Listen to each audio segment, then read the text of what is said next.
வணக்கம். ஒரு நாள் அண்ணா அவருடைய நண்பருடைய வீட்டு திருமணத்துக்காக வேண்டி கோயம்புத்தூர் செல்ல வேண்டிய ஒரு சூழல் வந்தது. அண்ணா கோயம்புத்தூர் வருகிறார் என்பதை அறிந்து கொண்ட கம்யூனிச சித்தாந்தவாதிகள் அண்ணாவை தாக்க வேண்டும் என்ற எண்ணம் அவர்களுக்கு வந்திருக்கிறது. ஏன் அந்த எண்ணம் வந்திருக்கிறது என்று சொன்னால், அண்ணா கம்யூனிசத்தினுடைய சித்தாந்தத்திற்கு எதிரானவர் என்ற நோக்கம் அவர்களுக்கு, அந்த எண்ணம் அவர்களுக்கு இருந்திருக்கிறது. கோயம்புத்தூர் வந்த அண்ணாவை அவர்கள் சந்திக்கிறார்கள். அண்ணாவிடத்தில் பல கேள்விகளை கேட்கிறார்கள். அவர்கள் கேட்கக்கூடிய கேள்விகளுக்கெல்லாம் அண்ணா எந்த தயக்கமும் இல்லாமல் பொறுமையாக அவர்களுக்கு பதில் சொல்லி கொண்டிருக்கிறார்கள். மேலும் மேலும் கோவைப்படுத்துவது போன்ற ஒரு கேள்விகளை அவர்கள் கேட்டுக்கொண்டே இருக்கிறார்கள். அண்ணாவும் பொறுமை இழக்காமல் அவர்களுக்கு பதில் சொல்லி கொண்டே இருக்கிறார்கள். இவர்களுக்கு கோபம் வந்து கொண்டே இருக்கிறார். நம் கேட்கக்கூடிய கேள்விகளுக்கெல்லாம் பதில் சொல்லி கொண்டே இருக்கிறாரே என்ற கோபம் அவர்களுக்கு மேலோங்கி வருகிறது. கடைசியாக அவர்கள் கேட்கிறார்கள்,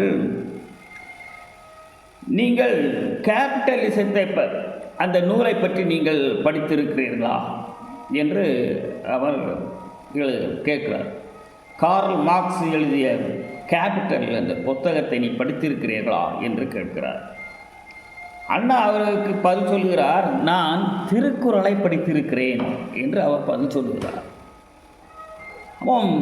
அவர் மீண்டும் கேட்கிறார், நான் கேபிட்டலை பற்றி கேட்கிறேன், நீங்கள் திருக்குறளை பற்றி சொல்லுகிறீர்களே என்று உடனே அவர் மீண்டும் அண்ணா சொல்லுகிறார், நான் திருக்குறளை முழுமையாக படித்து விட்டேன் என்று அவர் சொல்லுகிறார். உடனே அவர்களுக்கு மீண்டும் கோபம்தான் அவர்களுக்கு கூடுதலாக வருகிறது. அப்போது அண்ணா சொல்லுகிறார், உங்களுடைய கேபிட்டல் என்ற புத்தகத்தில் தொழில்துறையை பற்றியும் ஆலயத்தை பற்றியும், இந்த ஆலையை பற்றியும் தானே சொல்லப்பட்டிருக்கிறது. ஆனால் திருக்குறளில் மனித வாழ்க்கையே சொல்லியிருக்கிறது. அப்போது திருக்குறளை முழுவதுமே படித்தால் போதுமே என்று அண்ணா பதில் சொல்லியிருக்கிறார். இவர் அண்ணா அப்படி பதில் சொன்னதோடு அண்ணா நிறுத்தவில்லை. மீண்டும் அண்ணா பேசுகிறார், ஒரு பொருளாதாரத்தை மையமாக கொண்டு படித்து எம்ஏ பட்டம் பெற்ற ஒருவரிடத்தில் நீங்கள் பொருளாதாரத்தை பற்றி படித்திருக்கிறீர்களா, கார்ல் மார்க்ஸினுடைய நூலை பற்றி படித்திருக்கிறீர்களா என்று கேட்கிறீர்களே, உங்களுக்கு கொஞ்சம் கூட வெட்கமாக இல்லையா? உங்களை பார்த்தால் எனக்கு பரிதாபமாக இருக்கிறது என்று பேரறிஞர் அண்ணா சொன்ன உடனேயே இவர்களுக்கு நாம் என்ன நோக்கத்தோடு வந்தோமோ அதற்கு நேர்மாறாக ஆகிவிட்டதே என்று எண்ணி அவர்கள் எதுவுமே பேசாமல் சென்று விட்டார்.